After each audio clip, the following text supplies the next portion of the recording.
Hi everyone, my name is Himani Sharma and I'm an overseas education counselor from past 12 years. I have guided many students in my career and majority of my students are studying and working across the globe.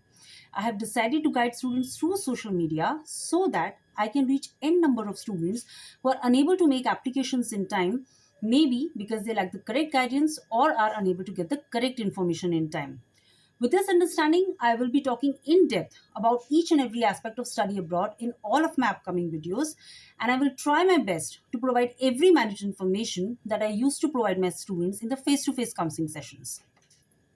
In today's video, I will be talking about the two important announcements that were being done by IRCC on 8th of November 2024, 2 p.m. ET. And the announcements were regarding the ending of the STS visa category and the Nigeria Student Express visa category. Just to remind all the students, the STS visa category, that is a student direct stream visa category, was launched in 2018 with an understanding of faster processing of the visas, and it really helped a lot of students to secure the visas to Canada in very less time. But now, since the rules have changed, so the students will be able to place their visas under the non-STS category, that is the general visa category. Now, the students may be thinking that with the kind of changes that are being, actually launched in 2024 by IRCC, it's reflecting as if the Canada is actually saying no to the international students. But this is not holding true.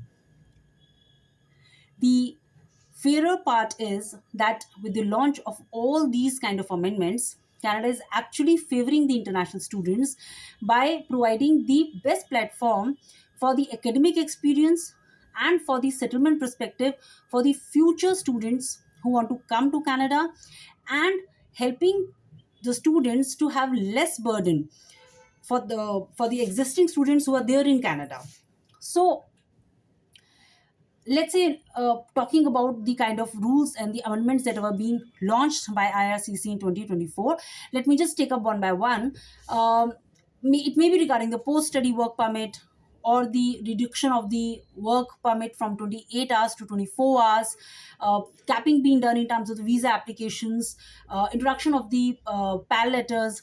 So, all these changes are actually being done to benefit the international students only. I'll tell you, I have many of my students who are studying in Canada and who actually talk to me on WhatsApp, or even they give their feedbacks telling that, ma'am, after completing our course, we are really finding a lot of challenge to find jobs, even during the part time hours. Toronto is becoming equally expensive like New York. So, the current students in Canada are actually facing a lot of challenges. So, if you see, the government anyhow was needed to take a stand for all these kind of problems that the international students are facing. So, with this understanding only, the capping was done. The stricter rules were being, were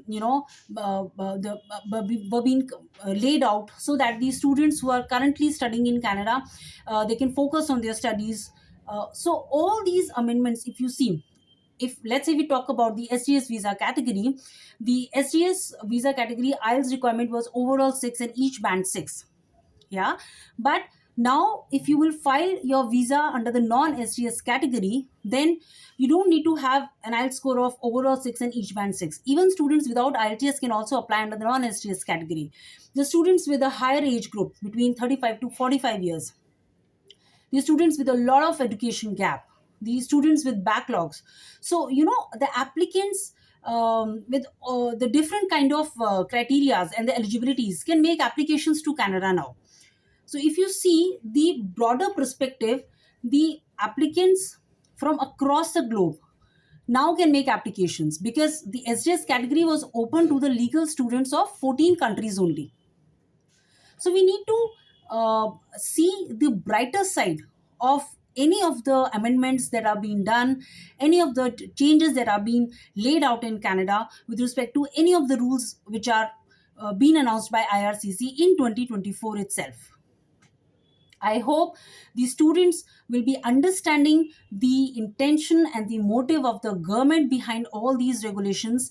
Even if you see there is just a speculation between the university representatives and the various agents and the councils that maybe because of these new changes, the universities and the colleges may also lower down their entry requirements. But nothing has been documented so far. So all this information may or may not hold true, but yes, there are a lot of speculations, there are a lot of debate which is going around after all these announcements. And of course, because these are like, they're like the back-to-back announcements that have been done in 2024, so definitely the students may be having a lot of concerns, a lot of questions whether to apply to Canada or not. But trust me, the applications to Canada are being done and will be done with an understanding to provide the better opportunities to the international students and providing them with the better academic exposure.